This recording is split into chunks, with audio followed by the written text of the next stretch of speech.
A ver, chicos, la sesión anterior habíamos avanzado hasta lo que fue el oncenio de Leguía. Tema muy importante, ¿eh? Tema muy importante lo del oncenio de Leguía. Y hoy tenemos que seguir avanzando, ¿no? Luego del oncenio de Leguía, hoy día ya tenemos que avanzar con lo que es el tercer militarismo y la llamada primavera democrática. Esos son, digamos, los temas, ¿no?, que hoy día tenemos que hablar. Muy bien. A ver, vamos a ver acá. Perú, de 1930 a 1948. Listo, ¿no? Que involucra el tercer militarismo y la primavera democrática. Así es. Bueno, acá tenemos una línea de tiempo de los diferentes sucesos que ocurrieron ahí. Claro que sí. Desde la caída de la Bolsa de Valores de Wall Street, 1929, la gran crisis económica que se inicia en Nueva York, diferentes sucesos, hasta el golpe de Estado del general Odría contra Bustamante Rivero, y ahí termina la primavera democrática. Pero vamos a ir desarrollando poco a poco esto. Vamos a ir desarrollando poco a poco. Ahí está, Perú del 30 al 48, el tercer militarismo y la primavera democrática, ¿no? Observamos que el tercer militarismo involucra primero la Junta de Gobierno de Luis Sánchez Cerro, la Junta Nacional de David Samanes Ocampo, el gobierno constitucional de Luis Sánchez Cerro, el segundo gobierno de Óscar Benavides, y luego, bueno, eso es con respecto al tercer militarismo. Y lo que es la primavera democrática es el primer gobierno de Manuel Prado Garteche y el gobierno de José Bustamante Rivero, ¿no? Entonces, eso es lo que involucra estos periodos que hoy día vamos, como les dije, a mencionar, a describir, ¿no? Listo, avanzamos a ver. Empezaríamos primero con el tercer militarismo. Con el tercer militarismo, claro que sí. Ya está. A ver, un ratito lo voy a poner otra vez, que parece que se está trabando esto. A ver, un ratito. A ver. A ver. A ver, un ratito. A ver, un ratito.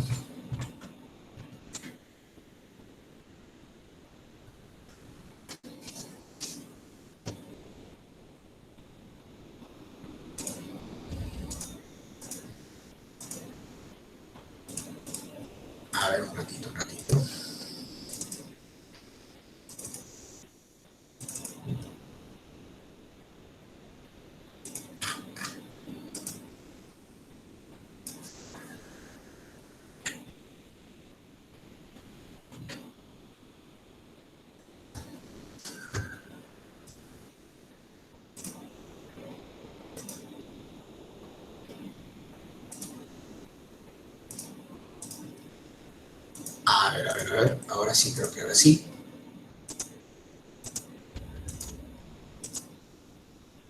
Ahora, creo que ahora sí. Ya está. Ahora sí se ve, chicos. Ahora sí se ve. Sí, ahora sí se ve, chicos. Ahora sí se ve. ¿La diapo? Sí, profesor. Listo, muy bien, ya. Entonces, habíamos quedado en que íbamos a desarrollar estos dos periodos y empezaríamos con el tercer militarismo, ¿sí? Ahí está. ¿Qué es la década del 30? Mira, 1930, 1939, tercer militarismo. Recordemos que el gran historiador Jorge Basadre es quien le pone estos nombres a los periodos, ¿no? Primer militarismo, segundo militarismo, tercer militarismo. Muy bien, vamos a adentrarnos en este llamado tercer militarismo. Vamos a observar los gobiernos, ¿no?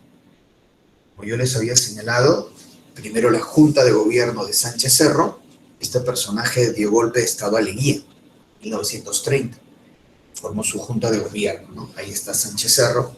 Por si acaso no tiene cachitos, ¿ah? Porque el día martes me dijeron, profe, que tiene cuernos. No, es un crucifijo que está atrás, por si acaso.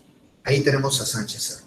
De ahí viene la Junta Nacional de David Samanes Ocampo. Ahí está. De ahí el gobierno constitucional de Luis Sánchez Cerro. Claro, gobierno constitucional porque fue elegido en las elecciones. Y cierra el tercer militarismo el segundo gobierno de Óscar Benavides. Así es, ese es el tercer militarismo que vamos a ir nosotros mencionando, explicando, ¿no? Así es, Sánchez Cerro, Samanes Ocampo, otra vez Sánchez Cerro, pero elegido por la gente, y el segundo mandato de Benavides. Muy bien.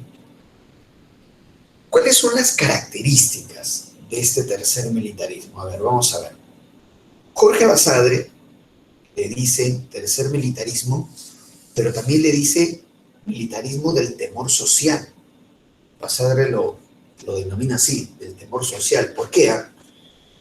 Ya, primero, tomar en cuenta que el tercer militarismo se inicia en medio de una crisis económica espantosa. La plata no alcanza, no hay trabajo, empobrecimiento, hambre. Ese es, digamos, el contexto. Entonces la gente enojada, la gente irascible, la gente frustrada, de hambre. Entonces ese es el contexto, es ese. La gente está muy enojada por la crisis. Ya, pero el temor social no solamente es por eso. El temor social que se refiere a Basadre en el tercer militarismo es más político, porque aparecen en el Perú, como ya habían aparecido en Europa sobre todo, los llamados partidos de masas. Los partidos de masas, tanto de izquierda como de derecha, eran partidos políticos muy organizados, partidos políticos muy populares, que hacían uso de símbolos, buscando una fuerte identificación hacia las ideas que establecían estos partidos, uso de símbolos con un líder carismático, muy bien, un líder carismático, y estos partidos de masas tenían, digamos, grupos sociales que se identificaban con ellos, grupos sociales que se identificaban con lo que representaban estos partidos de masas, y en muchos casos, como creaban una identidad tan fuerte, estos partidos de masas creaban cierto fanatismo y por lo tanto uso de la violencia. Se utilizaba la violencia como parte de la política de estos partidos de masas. Muy bien. Entonces es muy importante entenderlo así, muy importante. Y como te repito, aparecieron partidos de masas en Europa, tanto de derecha como de izquierda, y en el Perú también. ¿No? Allá en Europa, por ejemplo, bueno, el partido de masas de derecha era el partido fascista, por decirte, ¿no? Los nazis, y de izquierda era el comunismo. Muy bien, es más, el fascismo le copia estas características de partidos de masas del comunismo.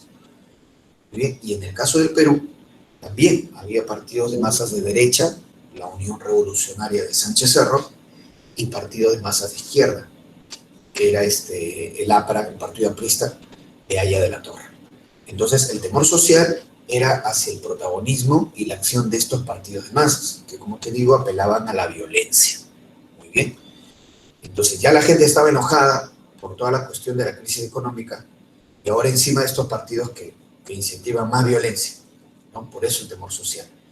Lo otro era que temor social también sentía la oligarquía. Recordemos que la oligarquía era, pues, ¿no?, el grupo de poder, ¿no?, del Perú de esos años, la antigua oligarquía civilista. Pues, el partido civil ya no existía, pero sí sigue existiendo la oligarquía, ¿no? Familias adineradas, dueños de bancos, grandes propietarios, dueños de grandes comercios. Ahí estaban los famosos varones del azúcar, ¿no? Los dueños de estas empresas azucareras tan productivas de la costa norte. Ellos formaban parte de la oligarquía, pues, ¿no? En parte los gamonales, también de la Sierra Sur, todos ellos formaban parte de la oligarquía. Pero ellos tenían temor de que el aprismo y el comunismo lleguen al poder, sobre todo por las ideas que proponían los apristas y comunistas en esos años. Los apristas estaban muy cercanos ideológicamente a lo que era el comunismo, compartían muchas ideas. Te cito dos, ¿no?, que siempre provocan miedo en los comunistas, incluso en Europa también, por supuesto. Uno es que los comunistas, ellos dicen que el Estado, porque ellos siempre hablan del Estado, es el que debe dirigir la economía. El Estado debe dirigir la economía, ¿no? Frente a los empresarios explotadores, los malos, ¿no? Entonces, los comunistas siempre utilizan este discurso maniqueo e infantil del bueno y el malo, ¿no? El comunismo es el bueno porque piensa en el pueblo, palabra que siempre repetían ellos, el pueblo, el pueblo, el pueblo, el pueblo. El pueblo es bueno, el pueblo es bueno. Entonces, si el pueblo es bueno, ¿quiénes son los malos? Los grandes empresarios, la oligarquía en este caso, ¿no? Entonces ellos lo plantean así: el bueno, el buenito, la víctima, y el malo, el abusivo. Entonces, obviamente, las personas tienen que simpatizar por el bueno, ¿no? Y el bueno es el pueblo y el bueno es el comunismo. Pero es una idea maniquea, o sea, es una idea infantil, ¿no? Es una idea infantil de entender las cosas entre buenos y malos, como si fuera una novela. Cuando en realidad, la realidad es mucho más compleja. En la realidad lo que se observa son intereses. Son intereses. El pueblo tiene sus intereses, los diferentes grupos que forman el pueblo tienen diferentes intereses, la oligarquía o la clase alta peruana también tiene, todo el mundo tiene intereses. Y el asunto es tratar de conciliar esos intereses hacia un desarrollo común. Pero eso es más complicado de explicar, ¿no? Entonces, más fácil es el bueno y el malo. Y tú tienes que estar con el bueno, ¿sí o no? De frente. Es más rápido de entender. Entonces, el comunismo manejaba eso. Pero el comunismo, hasta ahora, los comunistas hablan que el Estado debe dirigir la economía. ¿Eso que involucra? Por ejemplo, que muchas empresas pasen a manos del Estado. Las famosas nacionalizaciones, estatizaciones. Porque según ellos, el Estado va a saber repartir la riqueza, lo cual es mentira. Lo único que hacen es quebrar la economía, se reparte la riqueza entre los comunistas que están dentro del Estado y para el resto se reparte la pobreza. Y eso es lo que pasa. Por eso es que todos los países comunistas han fracasado. Todos han fracasado. Y los únicos países comunistas que han sobrevivido, como China u otros más, es porque económicamente son capitalistas. O sea, los mismos chinos han reconocido que a nivel económico tienen que ser capitalistas. A nivel político, comunistas. A nivel económico, capitalistas. Entonces, en el Perú había mucho temor, pues, ¿no? Por estas ideas comunistas, y el APRA manejaba muchas de esas ideas comunistas en esa primera etapa, pues, ¿no?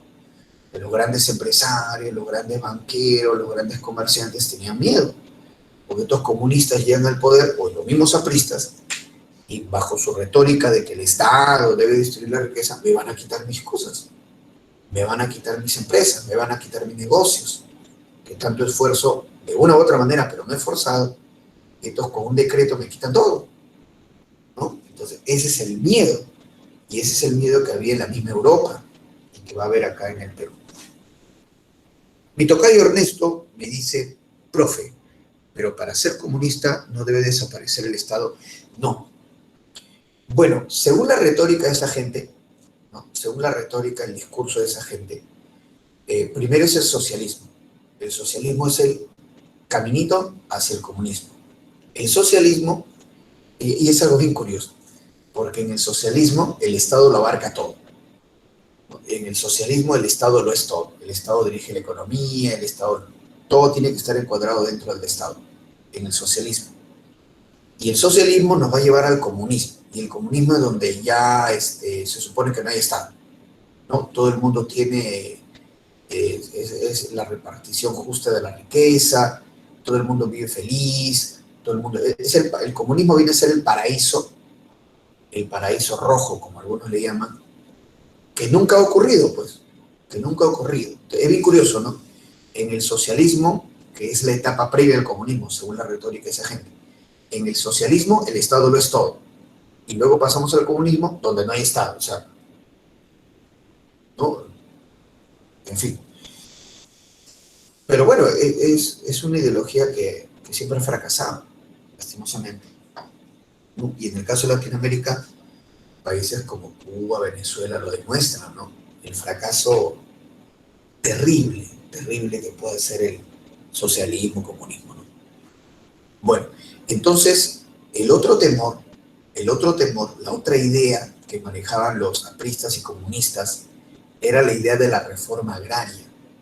La reforma agraria se había hecho, en México, en Rusia, pero envuelta en sangre y violencia, porque la reforma agraria era quitarle sus tierras a los hacendados y repartir esas tierras entre los campesinos. No sé si te has percatado, pero siempre estas ideas socialistas y comunistas solamente piensan en quitar. Te quito tu empresa, te quito tu negocio, te quito tus tierras. O sea, nunca hablan de producir, nunca hablan de crear riqueza. Solamente hablan de quitarle las cosas a otros que han generado la riqueza. Para bien o para mal, pero los otros que han creado riqueza son a quienes el socialismo le va a quitar. Entonces, no sé si te has percatado de esa ideología, pero siempre habla de quitar, nunca habla de crear. Siempre habla de repartir lo que ya se ha creado, nunca de producir para luego repartir, que sería lo ideal, ¿no? O que cada uno produzca su riqueza, eso sería lo mejor, ¿no? Como dice la frase, no hay que regalar el pescado sino enseñar a pescar, pero no, ellos siempre hablan de quitar. Entonces la reforma agraria era pues quitarle sus tierras a los hacendados y repartir esas tierras entre el campesinado, ¿no? Eso se había hecho en México, en Rusia. Y obviamente acá los dueños de las grandes empresas azucareras tenían miedo, pero si el primo comunismo llega al poder, bajo su retórica me va a quitar mis tierras, ¿no? Igual los amonales, que eran los grandes propietarios de tierras en la Sierra Sur, igualito, ¿no? Entonces ese era el temor social, que también habla Basada, el temor social a que el aprismo y el comunismo lleguen al poder, sobre todo el aprismo, y puedan darse esta serie de medidas, ¿no? Muy bien, los militares van a proteger a la oligarquía, los militares son los que van a evitar que el APRA y el comunismo, sobre todo el aprismo, llegue al poder, ¿no? Claro que sí. Entonces, vemos acá, ¿no? Ahí está, mira, ve, característica, Basadre le llama del temor social al tercer militarismo, aparecen los partidos de masas. Coyuntura, inestabilidad económica, crisis económica. Los militares defienden a la oligarquía agroexportadora, evitar que el aprismo y el comunismo lleguen al poder. Claro que sí. Y es una década muy violenta, en el Perú, vamos a hablar varios hechos de violencia, pero la violencia no solamente era en el Perú, sino también en el mundo. Europa, por ejemplo, terrible esta década del 30 en Europa, que se va a dar la Guerra Civil Española, e incluso, ¿no?, termina la década del 30 con la mayor guerra que ha dejado la mayor cantidad de muertos, que es la Segunda Guerra Mundial. Terrible, terrible. Y en el Perú también, ¿no? Vuelvo a repetirte, la coyuntura es esta crisis económica terrible, ¿no? Cómo la crisis económica exaspera a la gente y la gente tiende a volverse violenta, ¿no? No tener trabajo, el que todo tu perspectivas de futuro se caigan, ¿no? Se pierdan, se diluyan por la crisis económica, tanto de uno, de la familia, y eso enerva a la gente y eso hace proclive a que la gente sea violenta, ¿no? Y esa violencia en el Perú, en Europa. En Estados Unidos también aumentó la delincuencia terriblemente, en Estados Unidos, que es otra forma de violencia. Por eso no es bueno las crisis económicas. Crisis económicas pone a la gente irascible, colérica, violenta, hasta en las elecciones, porque vamos a ver ahí que algunos procesos electorales se polarizaron horrible, como ha sucedido en la última elección. Se polarizan, pero tremendo. O sea, una campaña electoral que debería ser una época de debate, no se vuelve un campo de batalla, ¿no? Cuando en realidad la idea no es esa, en una elección, pero bueno, en fin. Vamos a ver entonces. Primero la Junta de Gobierno de Sánchez Cerro, ¿no? A ver, ahí está. Bien. Sánchez Cerro es este personaje que vemos acá. Muy bien. Él es Sánchez Cerro, ¿no? Claro que sí. Sánchez Cerro da un golpe de Estado desde Arequipa. Claro que sí. Simplemente para indicarte, este personaje, Sánchez Cerro, nació en Piura. Muy bien, era coronel del ejército peruano. Perfecto. Sánchez Cerro, él va a tener fama de macho, de hombre valiente, ya, aunque tenía denuncias de haber pegado mujeres en Piura. Era muy irascible, muy colérico. eh, este, Sánchez Cerro va a ser un hombre medio folclórico, porque por ejemplo en Palacio de Gobierno le pegaba al cocinero, muy bien, por ejemplo, a sus enemigos le decía babosos, a los ratas pulguientas, ya está. Entonces era mal borracho, cuando tomaba se ponía más violento de lo que era, ¿no? Todo un personaje Sánchez Cerro. Había gente que lo detestaba. La gente que lo detestaba le decía el mocho, porque le faltaba un par de dedos, el goyota, el hijo del cerdo. O sea, todo un personaje, Sánchez Cerro. Piurano, Cholo Prieto, ¿no? Se hacía bien de piel oscura. Por eso vemos acá que le han tomado la fotografía con flash y todo el mundo sale de tez clara menos él, porque era Cholo bien Prieto. Pero precisamente por eso la gente se va a identificar con él. El pueblo sobre todo se identifica porque Sánchez Cerro era macho, se hace respetar, y porque es cholo. Es más, en muchas ocasiones Sánchez Cerro le decía a la gente, soy un cholo como tú. Y la gente se ponía contenta, ¿no? Esa identificación es muy fuerte en el Perú. Es una identificación emocional, ¿no? Que, por ejemplo, la estamos viviendo, por ejemplo, con el presidente Castillo, que se pone el sombrerito, ¿no? Y la gente se identifica, pues, ¿no? La gente, como es uno de los maestros, ¿no? Pero es una identificación emocional. Pero, por ejemplo, Sánchez Cerro también lo tenía, por lo que él era cholo, ¿no? Él mismo decía, te repito, Sánchez Cerro, soy un cholo como tú. Y la gente, se emocionaba, ¿no? Encontraba una relación, una identificación fuerte con él, emocional, obviamente, ¿no? Por eso es que Sánchez Cerro va a ganar incluso una elección presidencial, ¿no? Tenía ese plus emocional. Muy bien, entonces ya, ¿qué pasa con Sánchez Cerro? Él da un golpe de Estado a Leguía desde Arequipa y Sánchez Cerro va a ser apoyado por aquellos grupos a quien Leguía había sacado del poder, ¿no? La oligarquía, ya no podemos decir oligarquía civilista porque el partido civil ya no existía, pero sí la oligarquía, los gamonales, ellos van a apoyar a Sánchez Cerro. Cuando él da el golpe de Estado en Arequipa, el que le elabora el manifiesto golpista es un abogado llamado José Bustamante Rivero, ¿no? Que después lo veremos después. José Bustamante Rivero le prepara el discurso golpista, el manifiesto de Arequipa a Sánchez Cerro. Él dio un golpe de Estado un día jueves, muy bien, un día jueves de agosto de 1930. Leguía acá en Lima se entera, Leguía lo subestima, Leguía dice, no, no es nada grave. El jueves viene. Para el día domingo, ya la situación se complica porque la rebelión de Sánchez Cerro comienza a extenderse en el sur. En vez de, en vez de caer, comenzó más bien a firmarse ese golpe de Estado. Y el día domingo, Leguía fue al hipódromo, porque a Leguía le gustaba mucho apostar a los caballos, ¿no? Como se dice, era burrero, pues, el tío, ¿no? Yo Leguía era burrero. Fue al hipódromo y lo insultaron a Leguía, cosa que nunca había ocurrido antes.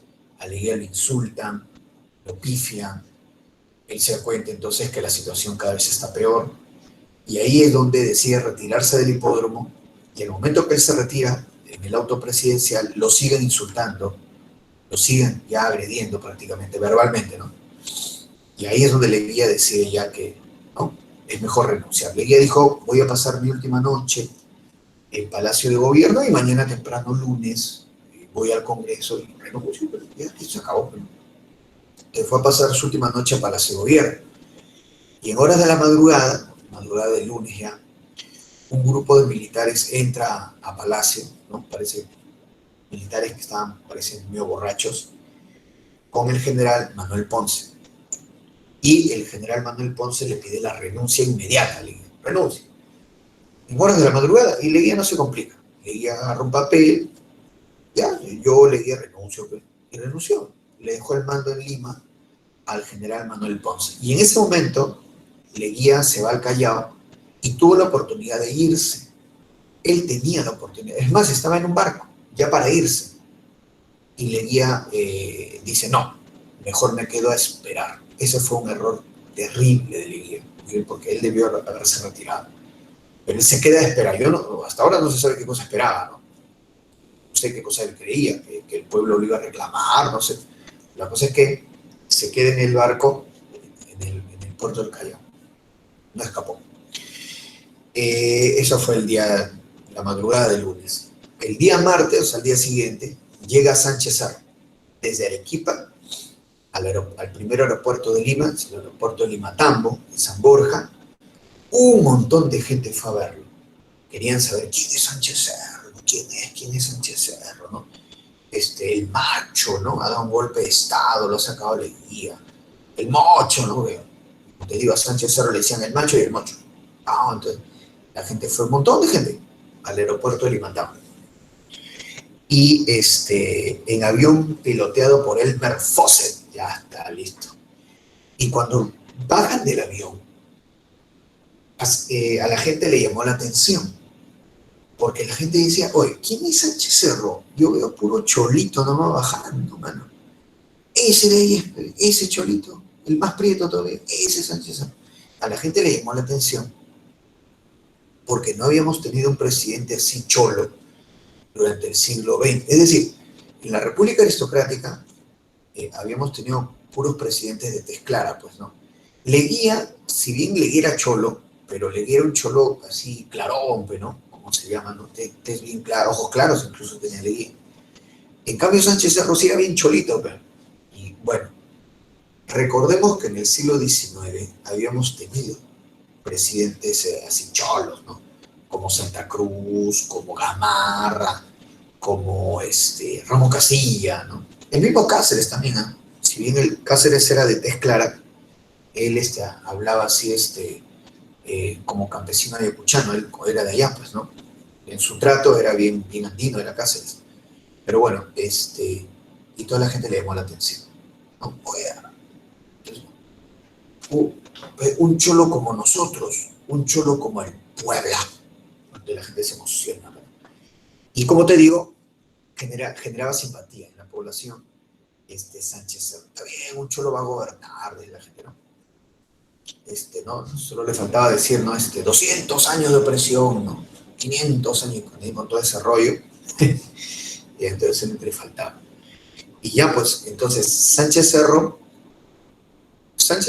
él asume el mando como jefe de una junta de gobierno. Y Sánchez Cerro manda encarcelar a Leguía. Como te digo, Leguía pudo haber escapado, no lo hace. Y Sánchez Cerro lo manda a encarcelar a Leguía en una celda pequeña, y a Leguía no lo van a asistir porque era una persona mayor, no le daban sus medicamentos, no le daban de comer bien, y Leguía muere en la cárcel. Leguía fallece en la cárcel, una cosa que no debió haber ocurrido. Pero bueno, entonces vamos a ver, mira.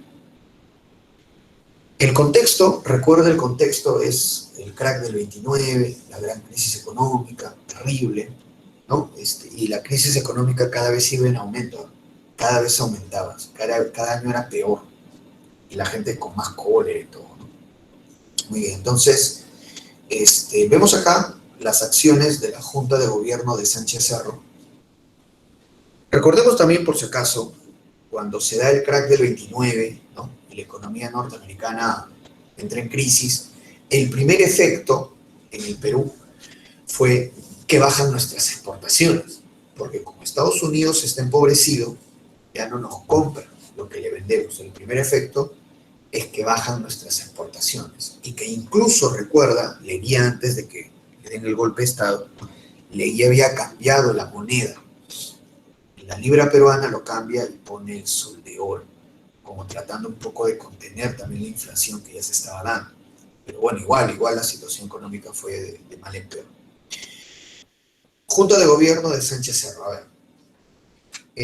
Crea el Tribunal de Sanción Nacional. Este Tribunal de Sanción Nacional era para perseguir a los seguidores de Leguía. A todos se les acusó de corruptos. Entonces, Sánchez Cerro bajo esa coartada, ¿no?, de perseguir a la corrupción, los delitos, comenzó una hostilización política a la oposición, ¿no?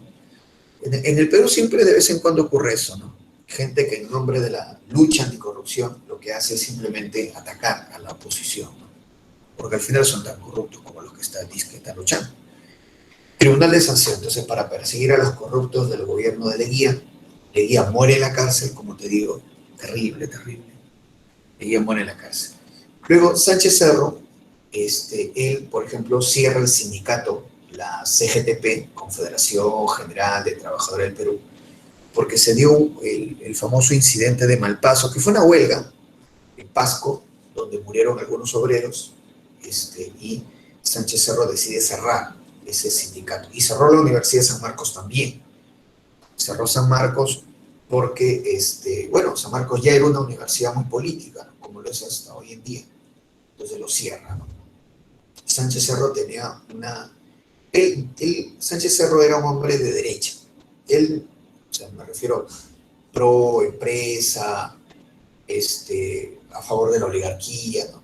Lo más seguro es que Sánchez Cerro ni él sabía que era de derecha, como mucha gente, pero lo era.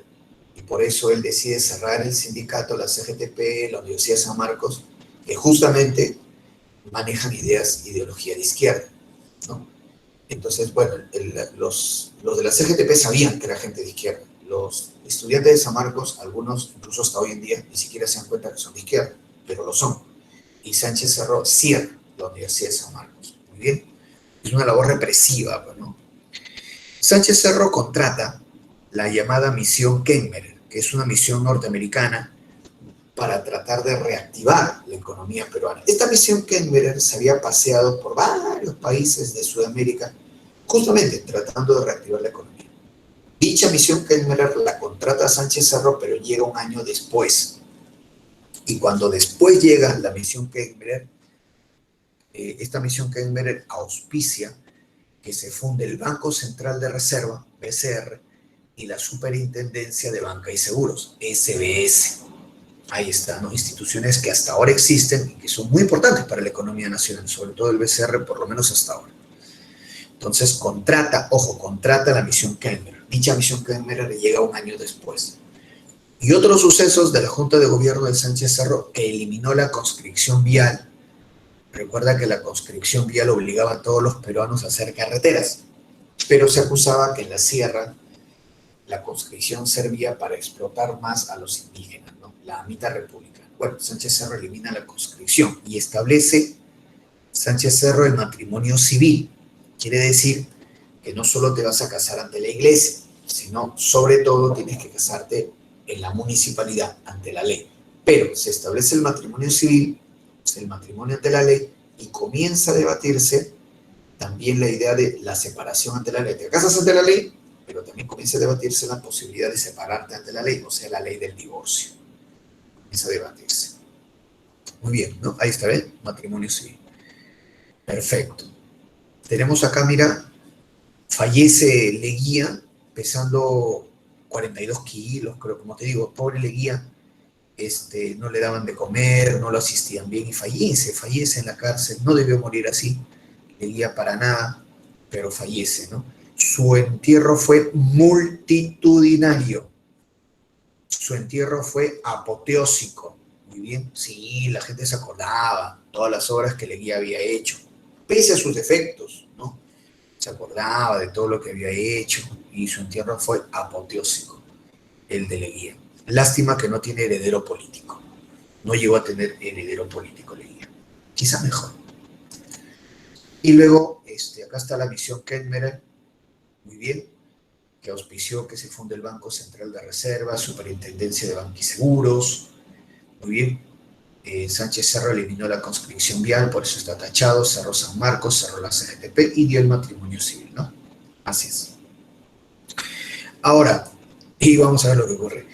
Como yo les indicaba, Sánchez Cerro era pues todo un caso, ¿no? Un hombre bien folclórico, ¿no? Por lo que yo les he descrito. Tenía denuncias de haber pegado mujeres, se expresaba mal, a los apristas babosos, le pegaba al cocinero del Palacio de Gobierno. ¿Qué puede pegar al cocinero, no? Es que como él era piurano, Sánchez Cerro era piurano, seguramente le gustaba pues, su comida bien sazonada, ¿no? Su ceviche con zarandaja, pues, ¿no? El frito, ¿no? Su arroz con pato, ¿ah? Macerado con cervecita negra, pues. O el cabrito, el seco de cabrito con chiche de jora, pues, ¿no? Lo justo. Y como el cocinero no sacaba el sabor, se le pegaba, pues. Entonces, todo un caso. Ahora, Sánchez Cerro, él tenía la idea de convocar a elecciones y ser gobernante, ¿no? Jefe de la Junta, y ser candidato a la vez. Esa era su idea de Sánchez Cerro. Convocar elecciones y ser jefe de la Junta de Gobierno y a la vez candidato. Y eso es algo, por ejemplo, que la población no va a aceptar. En Arequipa, en el Callao, hubieron protestas. Porque una de las críticas que se le había hecho a Leguía era que Leguía siempre desde el poder se reelegía 2 veces, ¿sí? Y ahora Sánchez Cerro quiere hacer lo mismo. Quiere ser jefe de la Junta de Gobierno y a la vez candidato. No, pues, en Arequipa, en el Callao hay protestas. La Marina de Guerra lo desobedece. La Marina de Guerra lo desobedece. Y es ahí donde Sánchez Cerro decide renunciar. Ya, pero renuncia, dice Sánchez Cerro, renuncia. Pero renuncia de una manera folclórica, ¿no? Por decirlo menos. Porque Sánchez Cerro convoca un almuerzo en Palacio de Gobierno, ya está listo, y casi al término del almuerzo, Sánchez Cerro se pone de pie y lo llama al obispo de Arequipa, obispo Holguín, ¿no? El cura viene, y Sánchez Cerro se saca la banda presidencial y se la da al cura. O sea que obispo Holguín, la gente no me quiere, no entiende, usted gobierna, y le da la banda presidencial. El cura, el obispo Holguín, se sorprende, dice, pero que yo he venido acá a comer gratis nomás. Y el obispo Holguín, desesperado, comienza a ver ahora quién entregó esto, él ni a balas va a gobernar, ¿no? Y termina dándole la banda presidencial al presidente de la Corte Suprema, Ricardo Elías. Justamente vemos acá, mira, ve. Sánchez Cerro le da la banda presidencial a Holguín. Holguín fue, entre comillas, gobernante del Perú 2 horitas, lo que se demoró en buscar a ver a quién le da la banda, y se la dio a Ricardo Elías, presidente de la Corte Suprema. Pero Ricardo Elías tampoco quería gobernar el Perú, porque la situación económica es mala, pues, ¿no? Y termina dándole la banda presidencial al general El Zorro Jiménez. El Zorro Jiménez sí quería gobernar, pero muchos militares no lo aceptaban, porque los militares decían que el Zorro Jiménez era muy cercano al APRA, era apristón, ¿no? Así le decían a los simpatizantes del APRA, apristón. Entonces finalmente el Zorro Jiménez le da la banda presidencial a Samanes Ocampo, y Samanes Ocampo va a dirigir el Perú a través de la Junta Nacional. Ahí está. Entonces mira todo lo que ha provocado Sánchez Cerro por esta renuncia casi infantil de entregar en un almuerzo la banda presidencial. Sánchez Cerro al cura Holguín a Ricardo Elías, presidente del Corte Suprema, Ricardo Elías al general Zorro Jiménez, y Jiménez finalmente a Samanes Ocampo. 5 presidentes, más o menos en 11 días, ¿no? 11, 12 días. O sea, prácticamente un presidente cada 2 días. Un presidente cada 2 días. 5 presidentes. Cada 2 días un nuevo presidente. ¿Qué es esto? ¡Qué horror! Pero bueno, así fue. Finalmente, Samanes Ocampo asume el mando y vamos a eso. Muy bien. La sucesión tras la renuncia de Sánchez Cerro, ¿no? Como vemos, Sánchez Cerro al obispo Holguín a Ricardo Elías al general Jiménez, el Zorro, y a Samanes Ocampo. Prácticamente en 10 días, un presidente cada 2 días. Qué vergüenza. O sea que la gente ni bien trataba de saber el nombre del nuevo presidente y ya había otro. Bueno. Vamos con la Junta Nacional de Gobierno de David Samanes Ocampo. Samanes Ocampo, él va a gobernar para convocar de inmediato a elecciones, para que la gente elija al presidente. Se convocan a elecciones. Junta Nacional de Samanes Ocampo. Ahí lo tenemos. Muy bien. Bueno, Samanes Ocampo dice, vamos a realizar estas elecciones del año 31 de la mejor manera. Junto Justo cuando está gobernando Samanes Ocampo llega la misión Kemmerer, que ya había sido contratada durante la Junta de Gobierno de Sánchez Cerro, pues, ¿no? Llega la misión Kemmerer y bueno, lo que te conté, ¿no? Auspició que se funde el Banco Central de Reserva y la Superintendencia de Bancos y Seguros. ¿Qué medidas da Samanes Ocampo para realizar las elecciones de 1931? Básicamente dos. Primero, se elabora un nuevo estatuto electoral, nuevas reglas electorales. Y este estatuto electoral va a ser elaborado por Jorge Basadre, el gran historiador, Luis Valcárcel, José Encinas y Luis Alberto Sánchez, famoso intelectual aprista. Ellos van a elaborar el estatuto electoral. Establecen el voto secreto. Como vemos acá, ahí está el voto secreto. Como hasta ahora, ¿no? Tú vas a dar la elección, te dan tu cédula de sufragio, a la cámara secreta, nadie tiene por qué verte, ahí está, y votas por quien te da la gana, o por último vicias tu voto, normal, nadie tiene por qué verlo. Antes no era así. Antes de la elección del 31, y me parece haberte comentado, en el oncenio, República Aristocrática y antes, el voto era público. Tú tenías que ir y decir, yo voto por este, yo voto por este. Era público. Pero pues ahora a partir del año 31 no va a ser así, ¿no? El voto va a ser secreto. Muy bien, y se funda el Jurado Nacional de Elecciones, que hasta ahora existe, Jurado Nacional de Elecciones, se funda.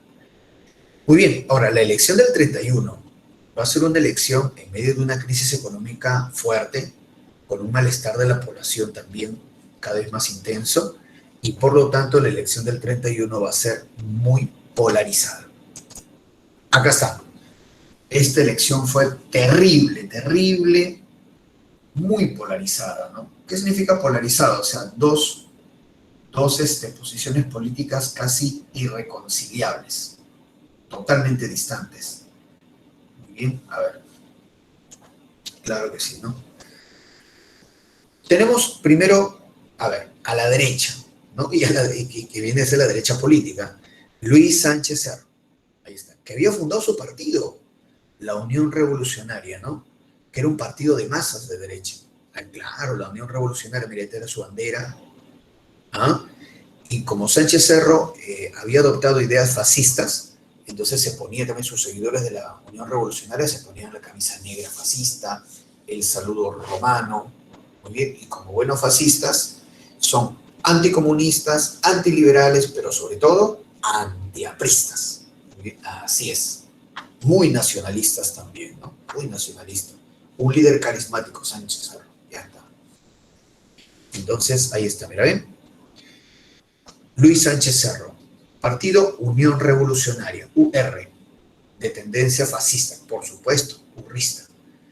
¿Quién apoya a Sánchez Cerro? La oligarquía, la clase alta. Claro, porque la oligarquía ve que a través de Sánchez Cerro evitar que el APRA llegue al poder.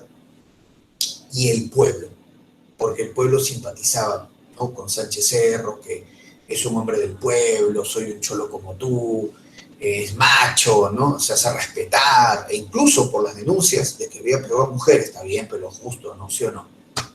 Tenía pantalones bien puestos, ¿sí o no? Ya está. Entonces, así. Su frase de Sánchez Cerro, el Perú sobre todo, nacionalista, ¿no? A través del diario El Comercio y el diario La Opinión. Muy bien, he ahí Sánchez Cerro. A la izquierda, e incluso a la izquierda política, Víctor Haya de la Torre, del Partido Aprista Peruano, PAP. Muy bien. Bueno, el APRA también era un partido de masas. Era un partido de masas y que va a tener una duración mucho mayor que la Unión Revolucionaria. Uf, el APRA también, un líder carismático, Haya de la Torre.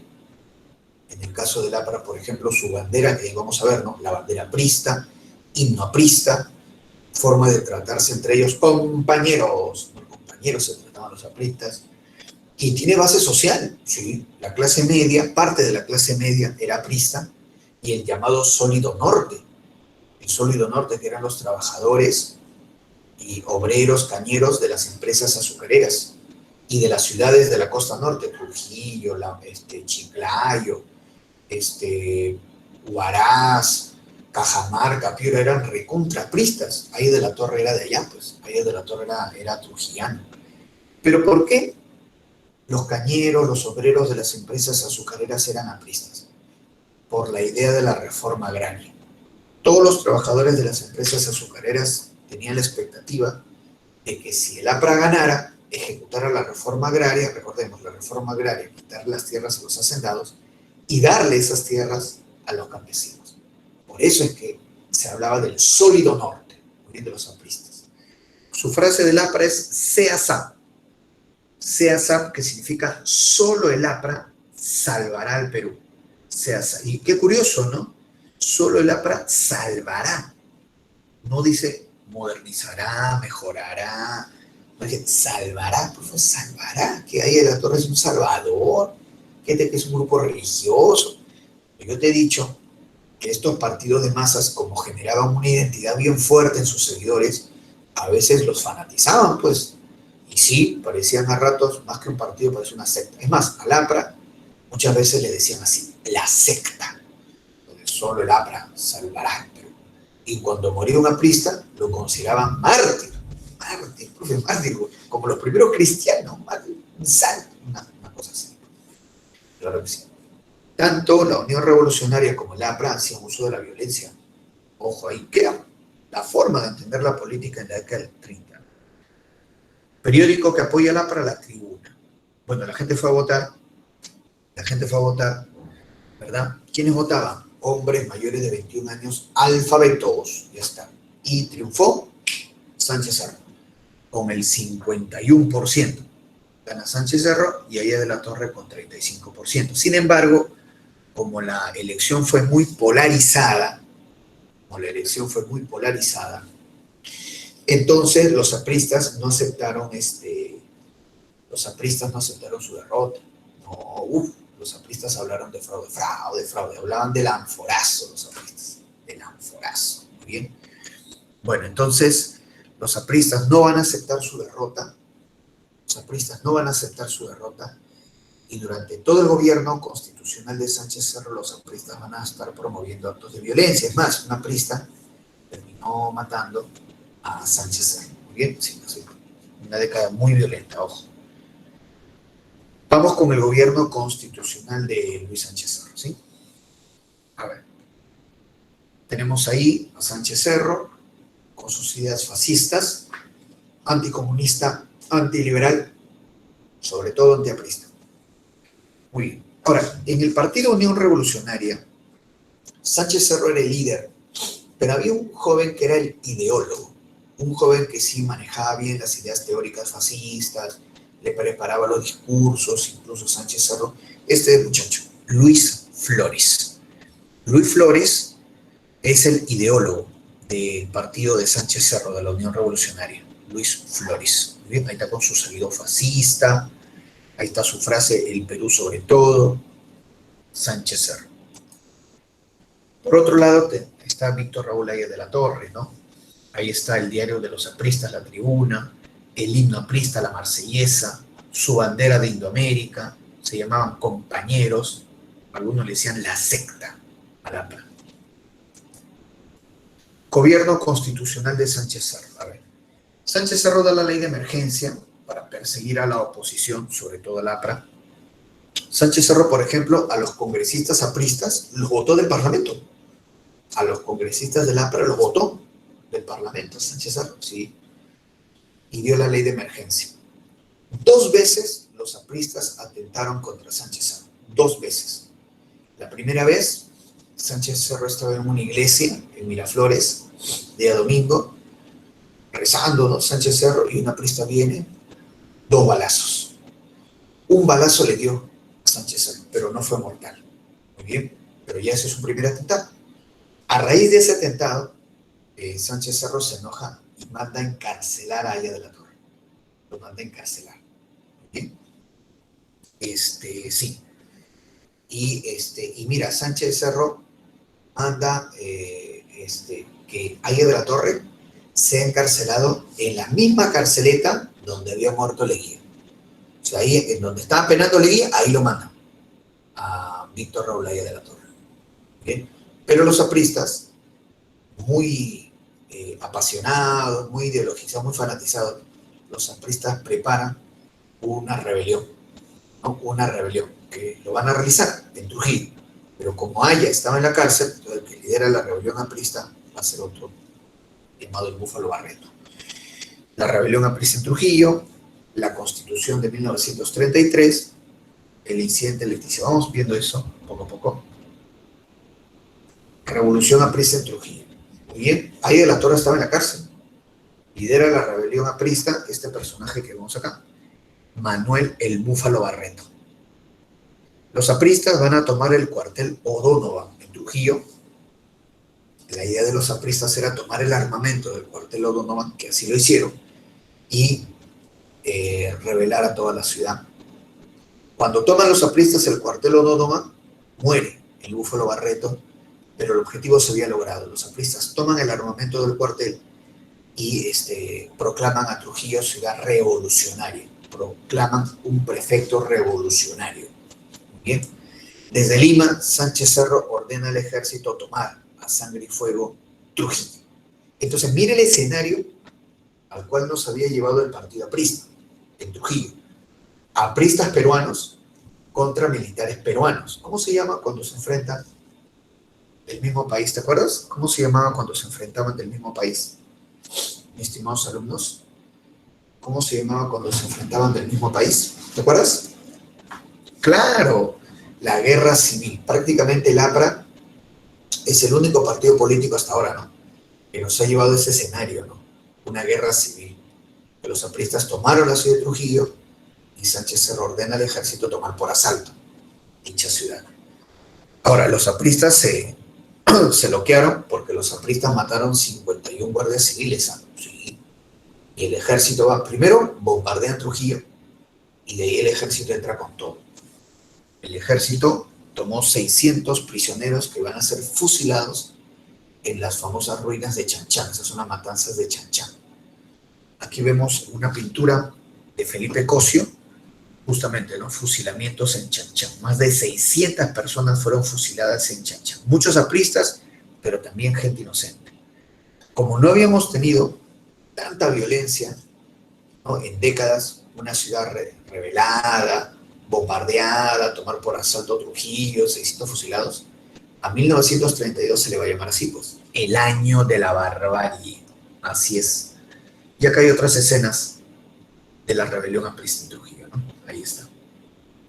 Sin embargo, si bien los apristas pierden, los apristas, bueno, se la van a tener, pues, como se dice, jurada, ¿no?, a Sánchez Cerro.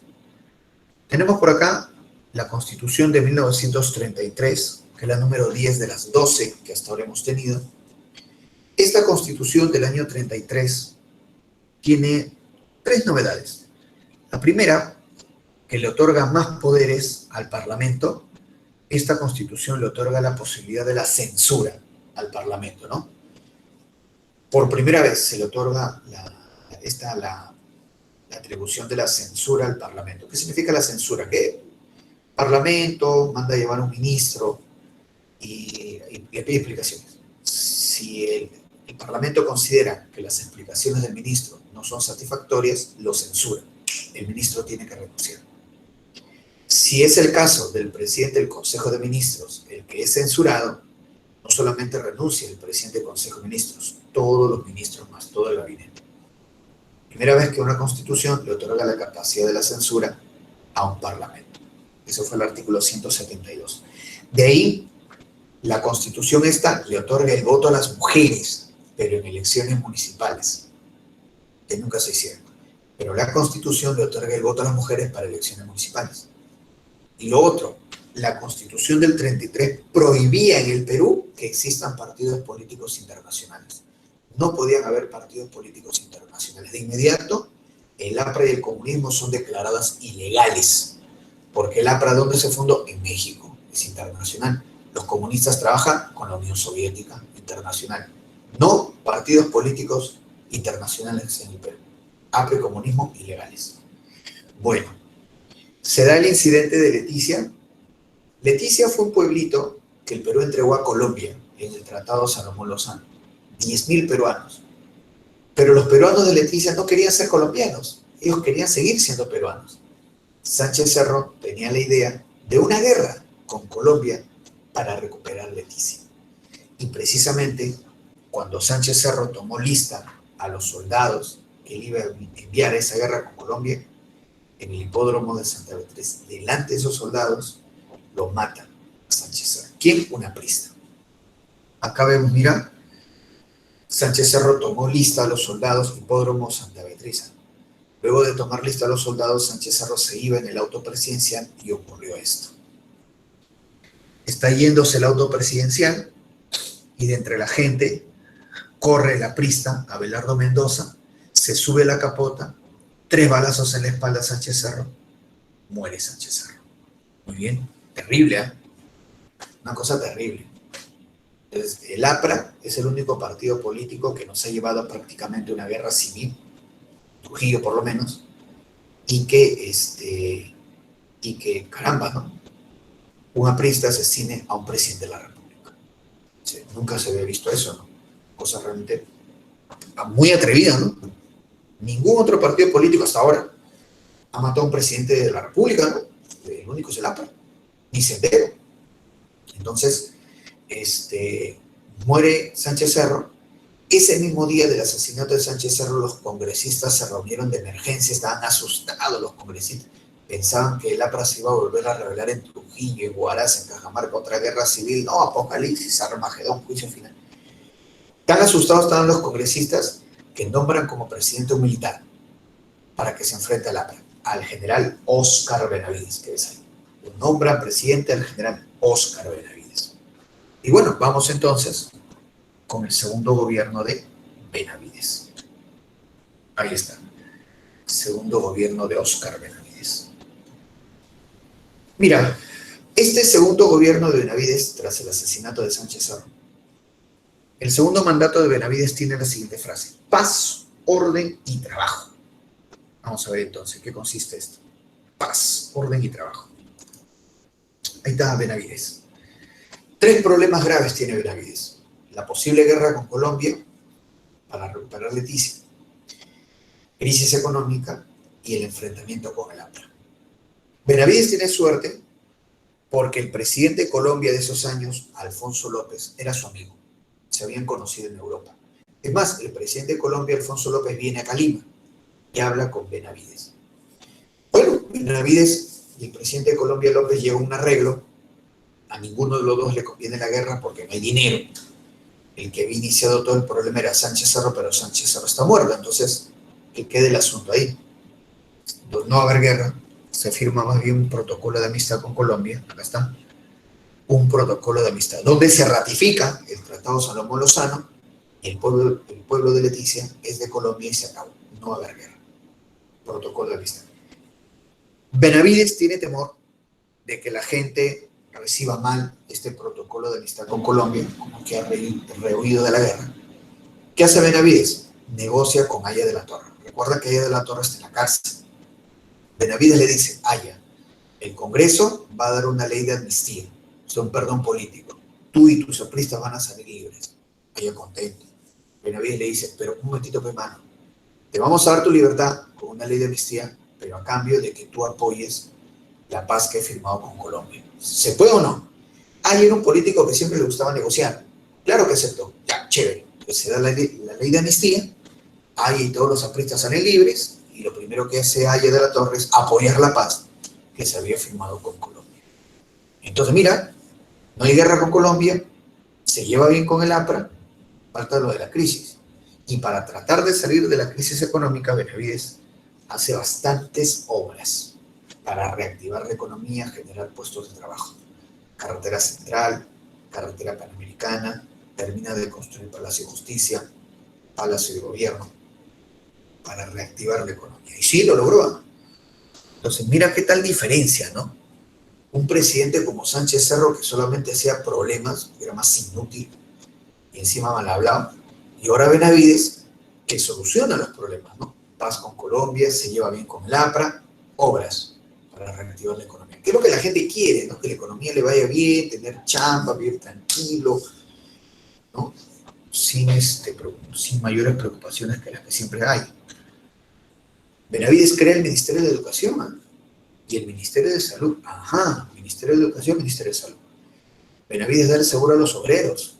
y construir el Hospital Obrero. Está en la avenida Grau del centro de Lima. Ahí está. La crisis continuaba, se establecieron restaurantes populares que eran como comedores populares, se da un nuevo código civil, reabre la Universidad de San Marcos, que Sánchez Cerro lo había cerrado, ahí está, por supuesto. Se celebran 400 años de Lima, traen la famosa estatua de Pizarro, que no es Pizarro, pero bueno, no importa, traen la estatua, entre comillas, de Francisco Pizarro. Sin embargo, el APRA vuelve a ponerse violento. Una prista, Carlos Ester, asesinó al dueño del diario El Comercio. El Comercio, como hasta ahora, es antiaprista, por supuesto. Y bueno, incluso El Comercio daba a entender de que Aya de la Torre sería homosexual. Sí, porque los del diario El Comercio decían que a Aya de la Torre nunca se le había conocido chica. ¿Cómo le vas a decir a los apristas, que son fanáticos, que su líder es homosexual? Entonces, justo en plena calle del centro de Lima, el aprista Carlos Ester lo mata al dueño del diario El Comercio y a su esposa. ¿Tú te imaginas eso? El APRA nos llevó a una guerra civil en Trujillo. El APRA asesinó a un presidente, Sánchez Cerro. Ahora el APRA asesina al dueño del diario El Comercio. Imagínate que ahora ocurre eso. Que un partido nos lleve a la guerra civil. Que un partido mate al presidente. Que un partido mate al dueño del comercio. Sería un escándalo. Entonces renace el antiaprismo a raíz de este asesinato. Renace el antiaprismo. El APRA era bravo. Incluso para muchos, en esas primeras etapas, el APRA era casi como el terrorismo.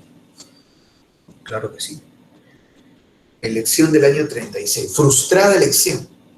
Se convoca elecciones y el ganador va a ser este señor, el abogado Luis Eguiguren. En esa época, muchachos, y eso es algo que quiero que entiendas, en esa época, para que tú ganes una elección presidencial, no te pedían el 50% como lo piden ahora.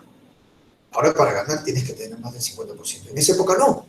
En esa época te pedían más de un tercio, quedabas primero, con más de un tercio ganaste. O sea, 33.3 con 33.4, si quedas primero ya ganaste. Y acá, por ejemplo, Luis Eguiguren sacó 37%, ganó. Pero el Congreso anuló todo el proceso electoral, porque se acusó que este abogado Eguiguren habría ganado con votos del APRA. Y tal era el miedo, el rechazo al APRA, el Congreso no podía aceptar que un candidato gane con votos apristas. Y anuló todo el proceso electoral.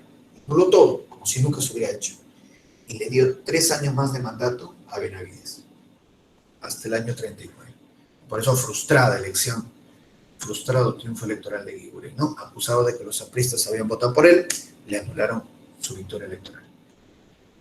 Ahí está Eguiguren, ¿no? Iba a ser presidente tiempo pasado. Hitler llega al poder en 1933 en Alemania. Ahí está, mira, ve, los nazis llegan al poder en Alemania. En Estados Unidos, la ley seca, botaban el trago al desagüe. Y había tanta delincuencia en Estados Unidos que por eso se dibujaban los famosos superhéroes, ¿no? Porque la policía no se daba abasto. Superhéroes para detener esa ola delincuencial. La elección del 39, en el año 39 triunfa Manuel Prado, y sí se respeta el triunfo de Manuel Prado, porque Manuel Prado pertenecía a la oligarquía y era pariente de Benavides. Ahí está Manuel Prado, ¿no? Gana la elección y por eso vamos ahora a ver el primer gobierno de Manuel Prado, que viene a ser ya la primavera democrática. Pero primero tenemos preguntitas. ¿Sí? Espérate, lo voy a colocar bien esto. Voy a colocar bien acá. A ver un ratito para poder responder. A ver, vamos a ver acá. A ver, entonces.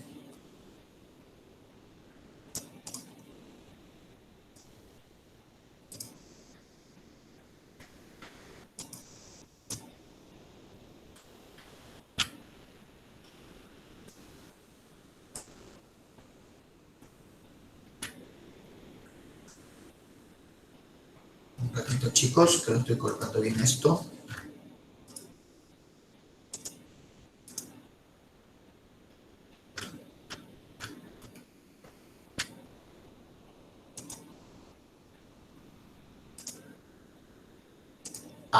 Vamos a ver.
Ahí está. ¿Se ve ahora sí las preguntitas, chicos? ¿Se ve ahora sí las preguntitas? Sí, profe. Ya, por favor, lean y pongan sus claves, chicos. Lean y pongan sus claves. Mira, es de lo que hemos hecho, ¿ah? Por favor, pongan sus claves, chicos, pongan sus claves.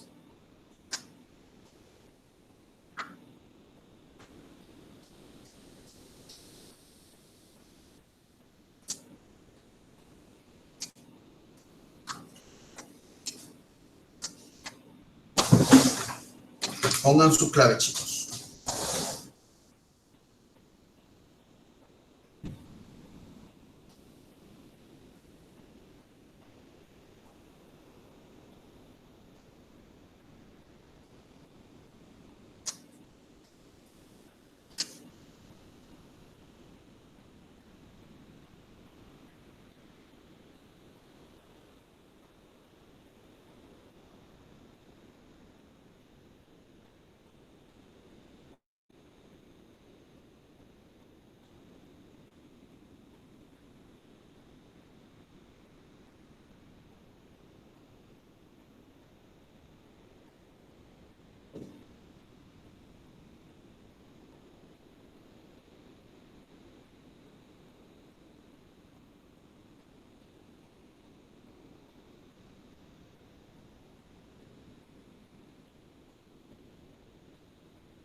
A ver, chicos, vamos a poner las claves acá. Dice la pregunta 1. En las elecciones generales organizadas el año de 1936, el vencedor, aunque no reconocido por el Parlamento, fue, ahí yo les conté el año 36, esas elecciones las ganó Luis Eguiguren. Luis Eguiguren. Bien. Uy, no está. ¿Qué pasó? Faltó ponerlo acá. Luis Eguiguren, esa es la pregunta 1, ¿ya? Por si acaso lo voy a poner, no lo he puesto. Acá. 1, Luis Eguiguren.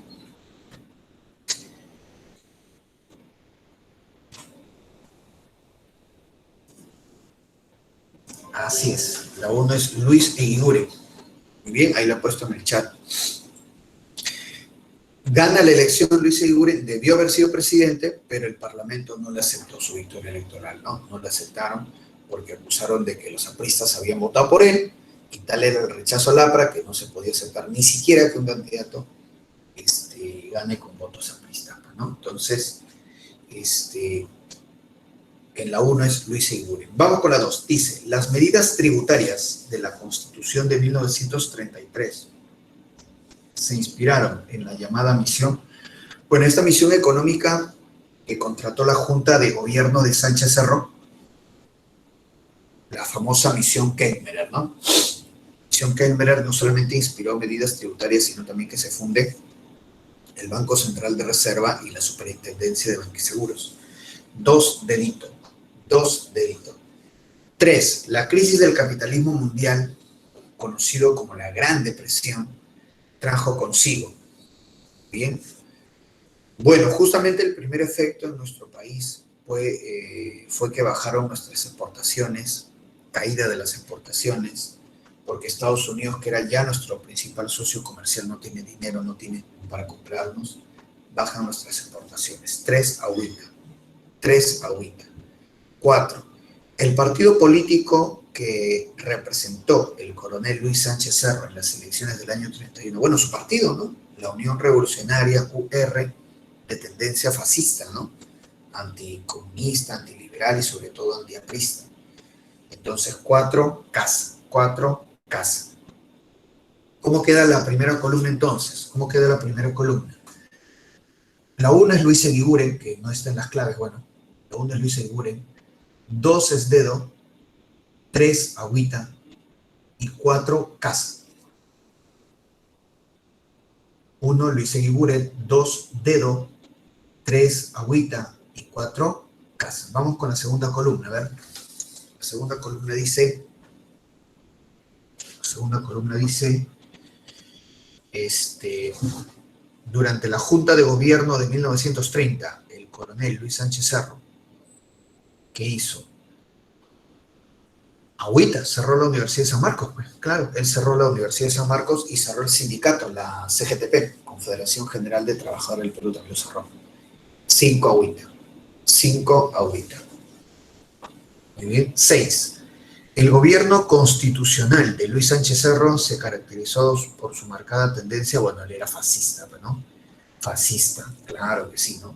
Su partido, la Unión Revolucionaria. 6, casa. 6, casa. 7. Presidente del Perú que estableció el Seguro Social para los obreros. Óscar Benavides. Óscar Benavides, segundo gobierno, ¿no? Además que él funda el Ministerio de Educación y el Ministerio de Salud. Importante también, ¿no? 7, dedo. Seguro para los obreros y también el Hospital Obrero. Construir el Hospital Obrero también. 7, dedo. 8. En agosto de 1930 se sublevó contra el oncenio de Augusto Leguía el teniente coronel Luis Sánchez Cerro en Arequipa. En Arequipa. 8, besito. 8, besito. Muy bien, claro que sí, 8 besitos. Desde Arequipa fue su golpe de estado de Sánchez Cerro. ¿Cómo queda entonces la segunda columna? 5, agüita. 6, casa. 7, dedo. Y 8, beso. Repito, 5, agüita. 6, casa. 7, dedo. Y 8, beso. Vamos con el segundo bloque. A ver, muchachos, igual, por favor, lean y pongan sus claves. Lean y pongan sus claves. A ver. Lean y pongan sus claves, chicos.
Bien, vamos a ver entonces, chicos. A ver, dice la pregunta número 9, dice, la llamada Revolución Aprista de 1932 en Trujillo fue encabezada por... La Revolución Aprista de 1932 en Trujillo fue encabezada por... No Aya de la Torre, porque estaba encarcelado, sino Manuel el Búfalo Barreto. Manuel el Búfalo Barreto, ¿no? Que cuando toman el cuartel O'Donovan, Trujillo, muere el Búfalo Barreto ahí, pero ya los apristas sacaron el armamento y tomaron la ciudad. 9, Casa. 9, Casa.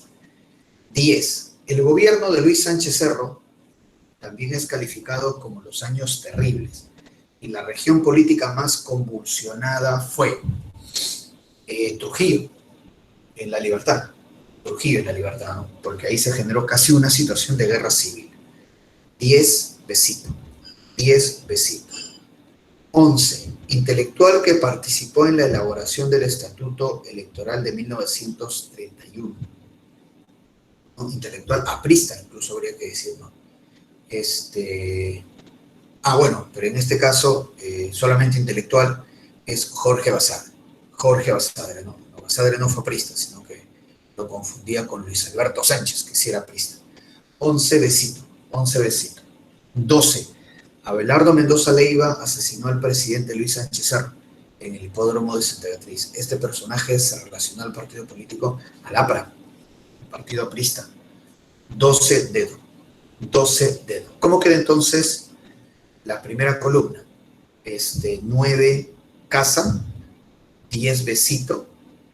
11, Beso. Y 12, Dedo.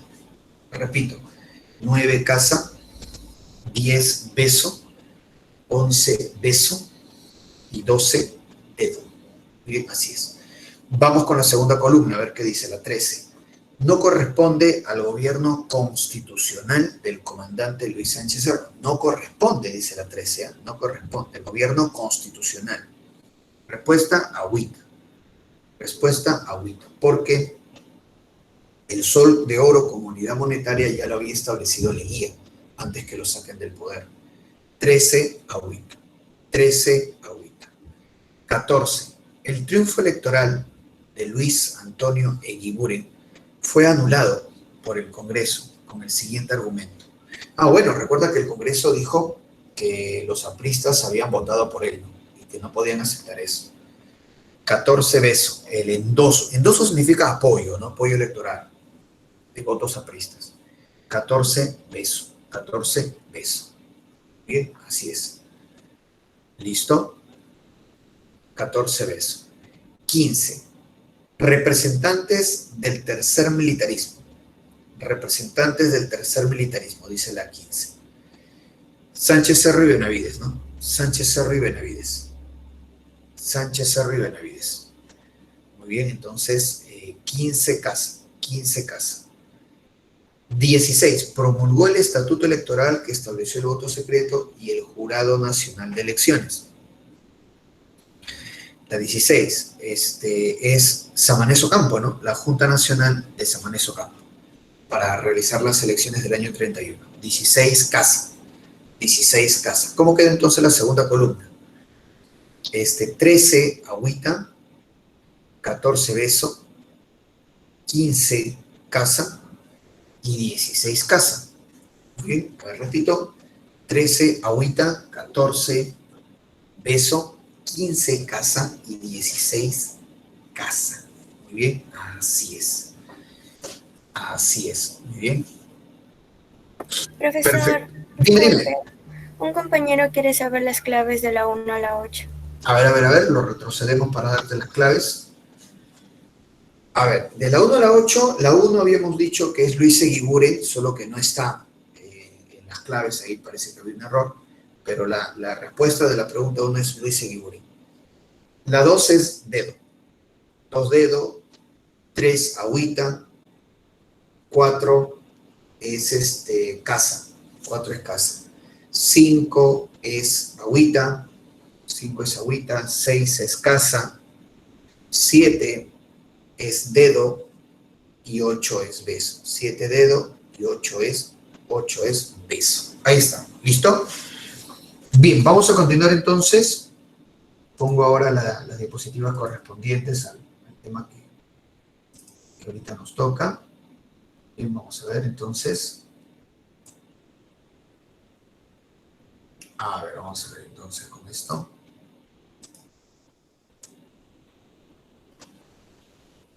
Vamos a ver.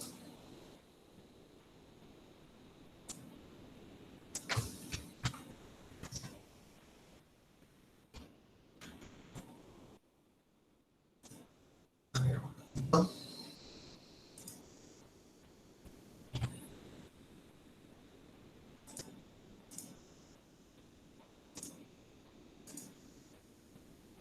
A ver, un ratito, un ratito. Vamos a poner esto.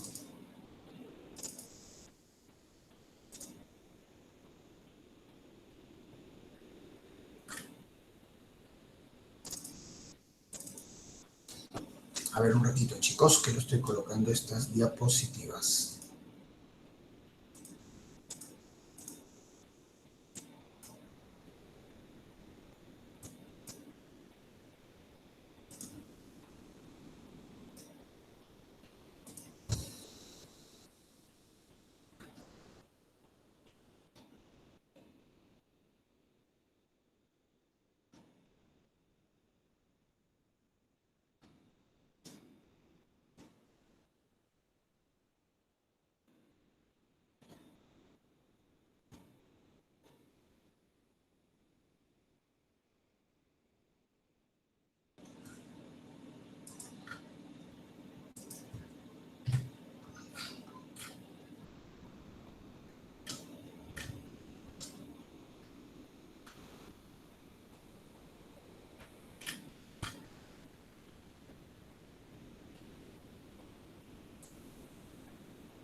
Ya está. ¿Se ve la diapositiva ahora sí? ¿Se ve la diapositiva ahora sí?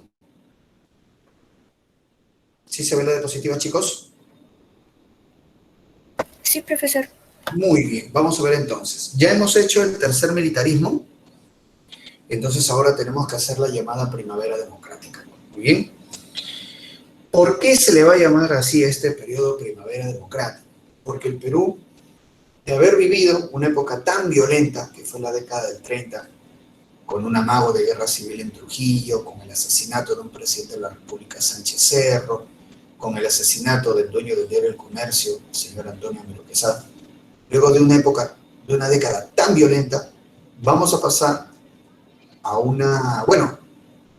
a un momento más tranquilo.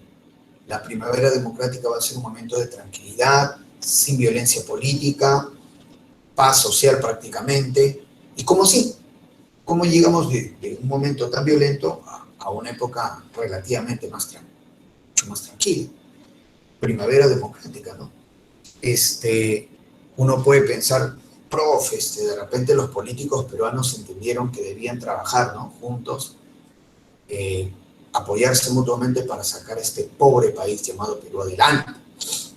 ¿Los políticos peruanos entendieron, profe? No, no, nunca van a entender, son unos burros. El Perú va a vivir una época de tranquilidad por el contexto de la Segunda Guerra Mundial. Ese es el detalle, el contexto de la Segunda Guerra Mundial. Es bien curioso, ¿no? Porque en el mundo, la Segunda Guerra Mundial pues dejó millones de muertos, hay full violencia en el mundo, pero en el Perú tranquilidad. ¿Y por qué? Porque se dio la orden siguiente, mira, en la Segunda Guerra Mundial, ¿quiénes son los malos? En la Segunda Guerra Mundial los malos es Hitler, Mussolini e Hirohito. Alemania, Italia y Japón, ellos son los malos, el eje. ¿Quiénes son los buenos? Los buenos son Estados Unidos, la Unión Soviética, el Reino Unido, Francia, China. Ellos son los buenos. ¿Sí? Ya, muy bien. Entonces, mira, vamos a ver eso.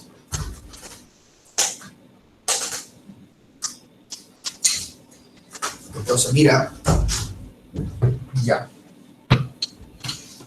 Escúchame. Ya. ¿Quiénes son los buenos? Te dije, Estados Unidos, Reino Unido, China, Francia.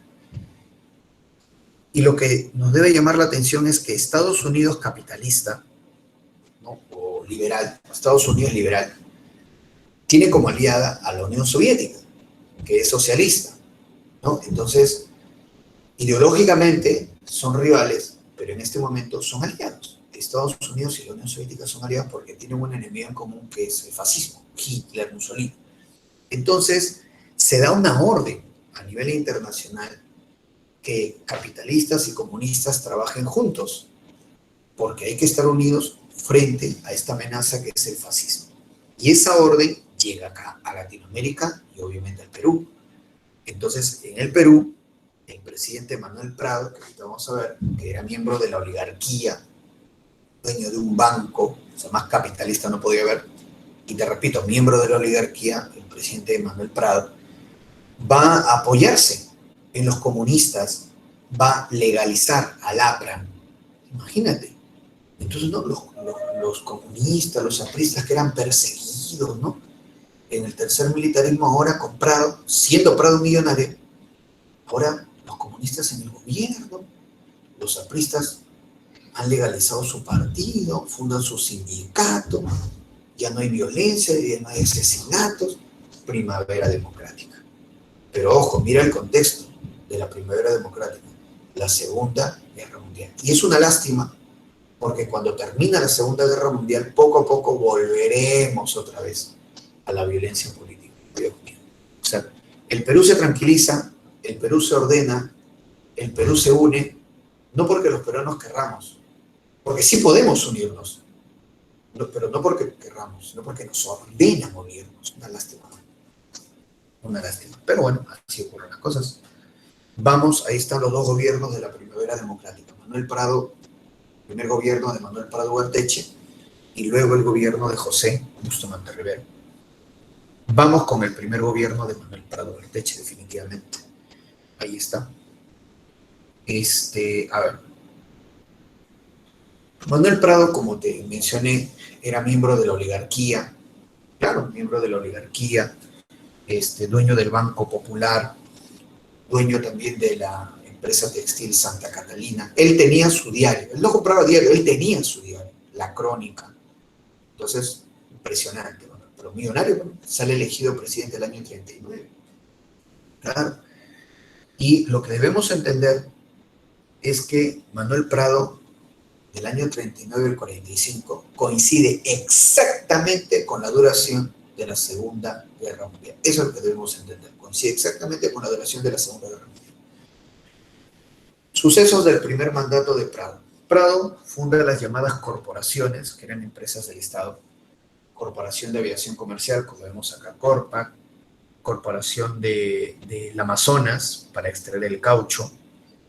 El caucho del Perú se vuelve a poner de moda. El caucho peruano se vuelve a poner de moda. Por eso se funda la Corporación del Amazonas. Terremoto en Lima, lastimosamente, más de 100 muertos. El primer censo del siglo XX, mira, el primer censo del siglo XX, ¿no? Por primera vez en el siglo XX se cuenta cuánto era la población peruana. Y este censo arrojó que éramos 7 millones de habitantes, poca gente, y que la mayoría de la población peruana vivía en la Sierra Sur. O sea, el Perú era básicamente o mayoritariamente un país rural, campesino, en la Sierra Sur. El APRA fue legalizada, como te conté. Los apristas fundaron su sindicato, la CTP, Confederación de Trabajadores del Perú. Se incendió la Biblioteca Nacional, una lástima. Jorge Basadre va a reconstruir la biblioteca siniestrada. Prado funda 2 departamentos nuevos, Tumbes y Pasco, 2 departamentos nuevos. Y se viene la guerra con el Ecuador. Recuerda que ya teníamos frontera con todos nuestros vecinos, ¿ya? Solamente faltaba Ecuador. Y en el caso de Ecuador, el Perú va a sostener una guerra. Porque si observas estos mapas, Ecuador tenía serias ambiciones sobre nuestra selva. Es más, la máxima ambición ecuatoriana era llegar hasta el río Amazonas, o sea, hasta Iquitos, si te das cuenta. El Perú se prepara para una guerra para responder a estas ambiciones ecuatorianas, ganar una guerra al Ecuador e imponerle una frontera. Y así va a ser. Bien, diferentes mapas en donde se observan las ambiciones ecuatorianas sobre nuestra selva. Muy bien, se desata la guerra en julio de 1941. Los batallones peruanos, llamados Agrupamiento del Norte, van a ser liderados por este señor, Eloy Greta, victoriosamente. Por eso Eloy Greta es el último mariscal del Perú, el último en ganar una guerra para el Perú. Liderando el Agrupamiento del Norte, rompe las líneas ecuatorianas, se dio la batalla de Zarumilla, que fue la más importante de la batalla, Zarumilla. Ahí muere el héroe de la aviación peruana, José Abelardo Quiñones. Su avión quedó dañado y se arroja con todo el avión para destruir los cañones ecuatorianos. En 15 días, el Perú había avanzado sobre el territorio ecuatoriano. Tomamos varias provincias ecuatorianas, Loja, El Oro, Puerto Bolívar. Es más, en esta guerra el Perú utiliza, es el primer país de América, el Perú, en utilizar unidades aerotransportadas, o sea, paracaidistas. Utilizamos paracaidistas para tomar Puerto Bolívar ecuatoriano. En 15 días, la victoria peruana era contundente y por eso Ecuador se rinde, firmando el armisticio de Tarara. Así es. Bueno, las noticias sobre la guerra, los ecuatorianos nos ponían como agresores. Muy bien. Ahí tenemos a José Abelardo Quiñones, héroe de la aviación, murió en la batalla de Zarumilla, estrellándose con todo y su avión. Alipio Ponce, también importante, guardia civil, destacó en el avance sobre el territorio ecuatoriano. Más imágenes de la guerra. El Perú gana esta guerra y por eso el Perú le impone al Ecuador el protocolo de Río de Janeiro. Así como Chile nos impuso una frontera tras ganarnos en la guerra, ahora el Perú le impone una frontera al Ecuador tras ganarle esta guerra. El protocolo de Río de Janeiro pone la frontera entre Perú y Ecuador, sí. Y la novedad es que el protocolo tiene 4 garantes: Estados Unidos, Brasil, Argentina y Chile. Se ponen los hitos son las piedras que señalan la frontera. Todas las fronteras terrestres tienen hitos, son piedras que señalan exactamente las coordenadas geográficas, ¿no? Dónde termina el Perú, dónde empieza el país vecino. Pero por oposición de Ecuador, no se pusieron los hitos en esta zona, la llamada Cordillera del Cóndor.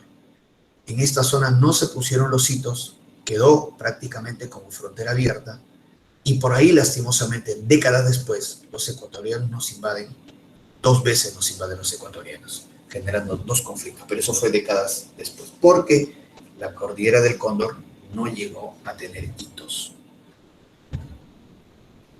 Con respecto a la Segunda Guerra Mundial, nuestro presidente, Manuel Prado, que lo vemos ahí, hizo un viaje a los Estados Unidos. Fue el primer presidente sudamericano en hacer una visita oficial a los Estados Unidos. El presidente norteamericano Roosevelt lo recibe a nuestro presidente y, por pedido de Estados Unidos, comienza la persecución a japoneses en nuestro país. Acá en el Perú habían 18.000 japoneses, por lo menos, 18.000 japoneses, y había el rumor de que estos japoneses en el Perú iban a permitir que venga la flota aerocombinada japonesa desde Okinawa al Callao y luego atacar el Canal de Panamá. Recordemos que ya Estados Unidos y el Japón se estaban enfrentando en la Segunda Guerra Mundial. Persecución de japoneses. Ahí está. Claro, 2.000 japoneses fueron arrestados en el Perú y enviados a los Estados Unidos. Persecución de japoneses. Además, otra consecuencia de la Segunda Guerra Mundial, que aumentan nuestras exportaciones, y también que el Perú va a experimentar una industrialización, porque comenzaron a fabricarse productos que no llegaban de afuera, como conservas, medicinas. Hay una industrialización en el Perú. El Perú declara la guerra a Hitler. El Perú declara la guerra al Eje. Unos meses antes que Hitler se suicidara. O sea, cuando ya sabíamos que Hitler había perdido, el Perú le declara la guerra a Hitler. ¿Por qué? ¿Algo malo nos hizo Hitler? No, nada. Hitler ni siquiera, de repente Hitler ni siquiera sabía que existíamos. Entonces, ¿por qué declaramos la guerra? Por quedar bien con los Estados Unidos. Por tratar de acercarnos lo más que podíamos con los Estados Unidos, ya que al término de la Segunda Guerra Mundial iba a haber una reorganización del mundo dirigida por Estados Unidos en parte y queríamos estar cercanos a ese país. Por eso declaramos la guerra a Hitler. Quiere decir que en el gobierno de Manuel Prado, primer mandato de Manuel Prado, tuvimos dos guerras, contra Ecuador y contra el Eje, y las dos las ganamos. Bien, ahí está para que veas. Termina su mandato Manuel Prado, convoca elecciones, ahí están las elecciones del año 45, va a triunfar el abogado José Bustamante Rivero, sí, el que yo te dije que alguna vez le había escrito el discurso golpista a Sánchez Cerro. Bien. Bustamante Rivero formó una alianza electoral llamada Fredena, Frente Democrático Nacional, y dentro de este grupo electoral Fredena estaba el APRA. El partido aprista apoyó la candidatura presidencial de Bustamante a través del Fredena, Frente Democrático, pero el APRA presentó candidatos al Congreso, no con el nombre de APRA, lo presenta con el nombre de Partido del Pueblo, pero les va muy bien. En las elecciones le va muy bien. Bustamante será elegido presidente y el partido aprista va a tener mayoría en el Parlamento. Muy bien, vamos entonces con el gobierno de José Bustamante. Los dos primeros años, cuando Bustamante se llevaba bien con el APRA, todo tranquilo. Es más, el APRA va a tener ministros en el gobierno de Bustamante. Era la primera vez que el APRA participaba de un gobierno. Por lo menos 3 ministros en el gabinete de Bustamante eran apristas. Los 2 primeros años, que se llevaban tan bien. Pero justamente, pasados los 2 años, a partir de 1947, Bustamante y el APRA se distancian. Se distancian al extremo de que el APRA se va a volver oposición a Bustamante. ¿Bien? Por razones económicas y razones políticas. El asunto es que Bustamante entra a un escenario que siempre es desfavorable en la política peruana. Cuando un presidente tiene un Congreso con mayoría opositora. Ese es el detalle. Porque cada vez que un presidente tiene un Congreso con mayoría opositora, puede entrar en un proceso de inestabilidad. Por ejemplo, Billinghurst, ¿no?, que tenía un Congreso con mayoría civilista, ¿qué pasó? Le dieron golpe de Estado a Billinghurst.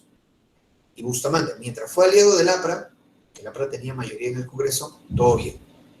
Pero en cuanto Bustamante y el APRA se pelean, Bustamante va a tener un Congreso con mayoría opositora aprista, ahí la situación ya entra en una situación mala. A ver, vamos a ver. Vamos primero con las obras de Bustamante Rivero.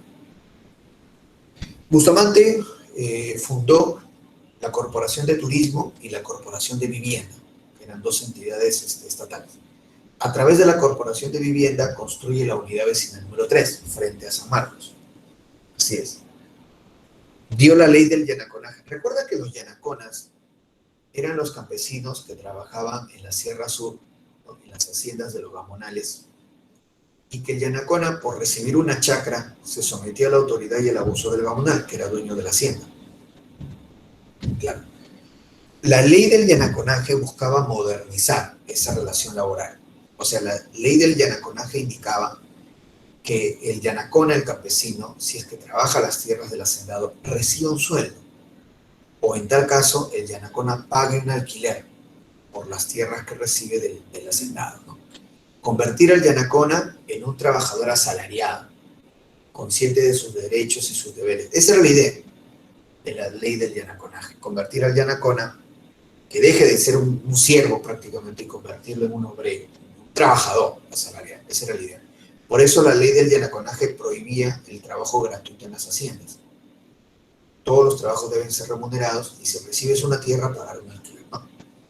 Esa era la idea de la ley del yanaconaje. Eliminar el yanaconaje, en pocas palabras, convirtiendo al yanacona en un trabajador asalariado. El decreto de las 200 millas marítimas, que extiende nuestra soberanía mar adentro, sobre el mar y el Zócalo continental. Acá tenemos al ministro Enrique García Sayán, que apoyó bastante este decreto de las 200 millas marítimas. Crisis económica, sí.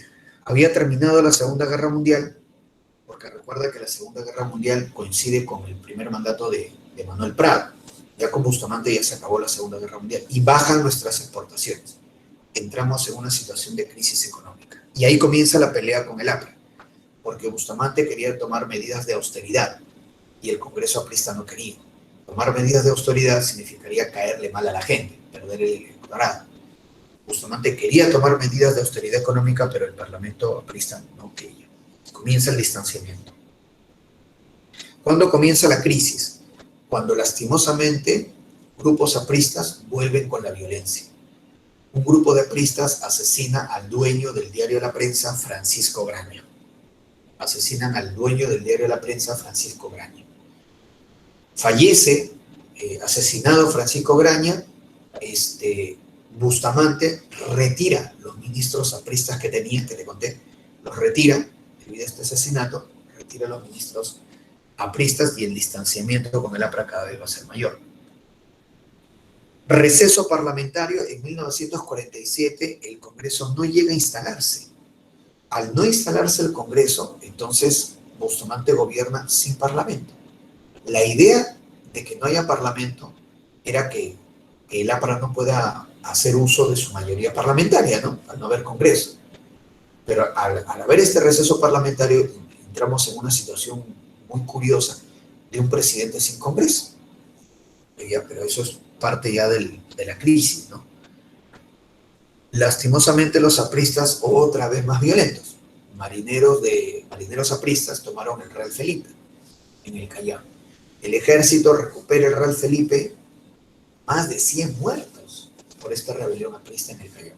A raíz de esta rebelión aprista, Bustamante declara ilegal al APRA. Mira, con el asesinato de Graña, ya Bustamante había retirado al APRA de su gobierno, y ahora con la rebelión de marineros en el Real Felipe, Bustamante declara ilegal al APRA, porque Prado lo había legalizado, declara ilegal al APRA. Pero ya la situación se complica más y se viene el golpe de Estado del general Manuel Odría. La oligarquía, ¿no? Los grandes propietarios, banqueros que te conté, la oligarquía le financia su golpe de Estado a este militar Manuel Odría para que llegue al poder, vote a Bustamante y Odría persiga al APRA. Y así va a ser. Justamente tenemos acá a este señor Beltrán, representante de la oligarquía, quien convence al general Odría que dé el golpe de Estado. Desde Arequipa, Odría encabeza un golpe de Estado, lo saca Bustamante y Odría va a perseguir al APRA. Así terminó la primavera democrática. Tenemos el esquema final y vamos a resolver las preguntitas. Muy bien, ahí está entonces. A ver, resolvemos las preguntas entonces, chicos. A ver, dice la pregunta 17. Dice la pregunta 17. El 3 de octubre de 1948, durante el gobierno de José Bustamante, aconteció la rebelión de marineros apristas. Justamente lo que acabo de mencionarte, ¿no? La rebelión de marineros apristas en el Real Felipe, en el Callao. El ejército toma el Real Felipe, más de 100 muertos, y a raíz de esta rebelión de marineros apristas, Bustamante declara ilegal a ese partido, otra vez. 17 caza. 18. La Corporación Peruana del Amazonas para la extracción del caucho se creó durante el gobierno de Manuel Prado Ugarteche. Manuel Prado Ugarteche creó la Corporación del Amazonas porque el caucho se vuelve a poner de moda, el caucho peruano, debido a la demanda de la Segunda Guerra Mundial. Debido a la demanda que aumentó por la Segunda Guerra Mundial. 18 caza. 19. La tolerancia entre los partidos políticos y el gobierno dirigido por Manuel Prado Ugarteche en el contexto de la Segunda Guerra Mundial llegó a tener como objetivo, porque se había ordenado que todo el mundo se lleve bien, que capitalistas y comunistas se lleven bien. ¿Por qué? Porque había un enemigo en común, el fascismo, ¿no? De Mussolini, el nazismo de Hitler. Claro, entonces 19 casas, hacer un frente común, contra la amenaza fascista. 19 casas, 19 casas. 20. Ministro de Relaciones Exteriores peruano, que promovió la doctrina de las 200 millas marinas durante el gobierno de José Bustamante Rivero. ¿Sí? El decreto de las 200 millas marítimas, quizá lo más importante que dio el presidente José Bustamante Rivero, ¿no? Extender nuestra soberanía mar adentro, sobre el mar y sobre el zócalo continental. El ministro de Relaciones Exteriores que insistió en eso fue Enrique García Sayán. Enrique García Sayán. 20 besitos. 20 besitos. ¿Cómo queda entonces la primera columna? 17 casas, 18 casas, 19 casas y 20 pesos. Así, ¿no? 17 casas, 18 casas, 19 casas, 20 y 20 pesos. Muy bien, así es. Vamos con la segunda columna. A ver, la segunda columna, la 21. Jefe de Estado peruano, invitado por el presidente de los Estados Unidos, Franklin Roosevelt, para una visita oficial en Norteamérica, en el contexto de la Segunda Guerra Mundial. Sí, yo le mencioné, nuestro presidente, Manuel Prado Garteche, se va de viaje a los Estados Unidos. Es el primer presidente de Sudamérica en visitar oficialmente los Estados Unidos. Claro, ¿no? Manuel Prado Garteche. Y es ahí donde Roosevelt le pide a nuestro presidente Prado que comience la persecución a japoneses, ya que Estados Unidos y Japón ya se estaban enfrentando en el contexto de la Segunda Guerra Mundial. 21 casas. 21 casas. 22. Héroe máximo de la aviación, que se inmoló en la guerra de 1941 contra el Ecuador, en la batalla de Zarumilla. Se estrelló con todo y su avión para derribar los cañones ecuatorianos, ¿no? José Abelardo Quiñones González. 22 casas. 22 casas. 23. A fines de los años 40, para hacer frente políticamente al partido aprista, se organizó la alianza, ¿qué es? La Alianza Nacional, que llegó a tener como vocero al periódico. Mira bien. Justamente este diario, cuyo dueño fue asesinado por los apristas, el diario La Prensa. El diario La Prensa. En la década del 40 mataron al director del diario La Prensa, porque en la década del 30 habían matado al señor Miro Quesada. Pero mira qué tal odio podía despertar un medio de comunicación, ¿no? En cierto grupo político. ¿Qué tal? Y muchas veces, es cierto, un medio de comunicación a veces puede exagerar, ¿no? Incluso a veces puede mentir, aunque cuando un medio de comunicación miente, es peligroso porque lo denuncia, pues una mentira, pero una infamia de inmediato te denuncia. El problema es que cuando las denuncias son verdaderas, y los partidos políticos o grupos políticos se ven expuestos en sus errores, ahí viene el asunto. Porque hasta los partidos políticos pueden perdonar una mentira total, no es cierto, ¿no? Pero una verdad terrible que los desacredite ante la población. En el APRA, ¿no? Qué bravos, ¿ah? Matar al dueño del diario El Comercio, Miro Quesada, en la década del 30, y ahora matar al dueño del diario La Prensa, ¿no? Francisco Graño. 23 dedos. 23 dedos. 24. No corresponde a la crisis política del gobierno de José Bustamante Rivero. No corresponde a la crisis política. A ver, vamos a ver. Ahí es beso, porque la ley de emergencia es de Sánchez Cerro. La ley de emergencia corresponde al gobierno de Sánchez Cerro. 24 veces. 24 veces. ¿Cómo queda entonces la segunda columna?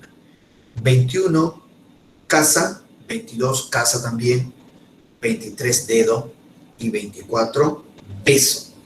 Repito, 21 casa, 22 casa, 23 dedo y 24 beso. Vamos con el segundo bloque. A ver, la 25 dice: el partido aprista llegó a tener por primera vez participación política en el Ejecutivo durante el mandato de, yo te dije, los 2 primeros años del gobierno de Bustamante Rivero. Habían ganado juntos la elección de 1945, la APRA tenía mayoría en el Parlamento, pero llegaron a haber ministros apristas. Por primera vez el APRA participaba del gobierno, con 3 ministros, pero ahí estaban. En el gobierno de José Bustamante Rivero, 25 dedos. 25 dedos. 26. El mayor frente de combate en la guerra entre Perú y Ecuador se encontraba en Tumbes, pues, ¿no? Ahí la batalla Salomillo, en Tumbes. 26 dedos. 26 dedos. 27. Es una medida económica del gobierno de José Bustamante Rivero. Una medida económica. La tesis de las 200 millas marítimas, ¿no? Extiende la soberanía peruana sobre los recursos naturales del mar. 27 besitos. 27 besitos. 28. Se relaciona con el gobierno de José Bustamante Rivero. A ver, ¿cuál? La ley del llanaconaje, ¿no? Convertir al llanacón al campesino en un trabajador asalariado. 28 dedos. 28 dedos. ¿Cómo queda entonces esta primera columna? 26 dedito, 25 dedito, 26 dedito, 27 beso y 28 dedito. Repito, 25 dedos, 26 dedos, 27 peso y 28 dedos. Vamos a ver la segunda columna. La 29 dice: el partido aprista en las primeras décadas de su fundación se relacionó a actos de violencia política, pero no le corresponde. A ver. Agüita, porque el incidente de Malpaso fue una huelga obrera en la Sierra Central. Y ahí más bien estaba relacionado el sindicato, la CGTP. Por eso, a raíz del incidente de Malpaso, Sánchez Cerro cierra la CGTP, Confederación General de Trabajadores del Perú. Ahí cierra la CGTP, no el APRA. 29 agüita. 29 agüita. 30. Durante el gobierno de José Bustamante Rivero, para neutralizar la mayoría congresal aprista, se dio el receso parlamentario, pues no. El receso parlamentario. Bien claro, el receso parlamentario, no se instala el Congreso. Al no haber Congreso, no hay mayoría aprista que ese partido pueda utilizar. 30 agüita. 30 agüita. 31. A fines de los años 40, con respecto a la ley del llanaconaje, es incorrecto. Ahí en la 31 la respuesta es escasa, porque ese sindicato, Confederación Campesina del Perú, no tiene nada que ver con la ley del llanaconaje. 31 casa. Y 32. Debido a la crisis económica, durante los años 40 se reactivaron las protestas sociales. Aparecieron nuevos sindicatos. Esto durante el mandato de José Bustamante Rivero. Ahí se reinicia la crisis. Se acabó la Segunda Guerra Mundial. 32 dedos. 32 dedos. ¿Cómo queda la segunda columna entonces? 29, agüita. 30, agüita también. 31, casa. Y 32 dedos. Repito, 29 agüita, 30 agüita, 31 casa y 32 dedos. Muy bien, chicos, vamos a llegar entonces hasta ahí, no hay tiempo para más. Recuerden, por favor, revisen el Classroom, ahí hay más información y más preguntas. Y cualquier duda, me avisan. ¿Sí? Nos vemos, chicos. Cuídense bastante. Nos vemos.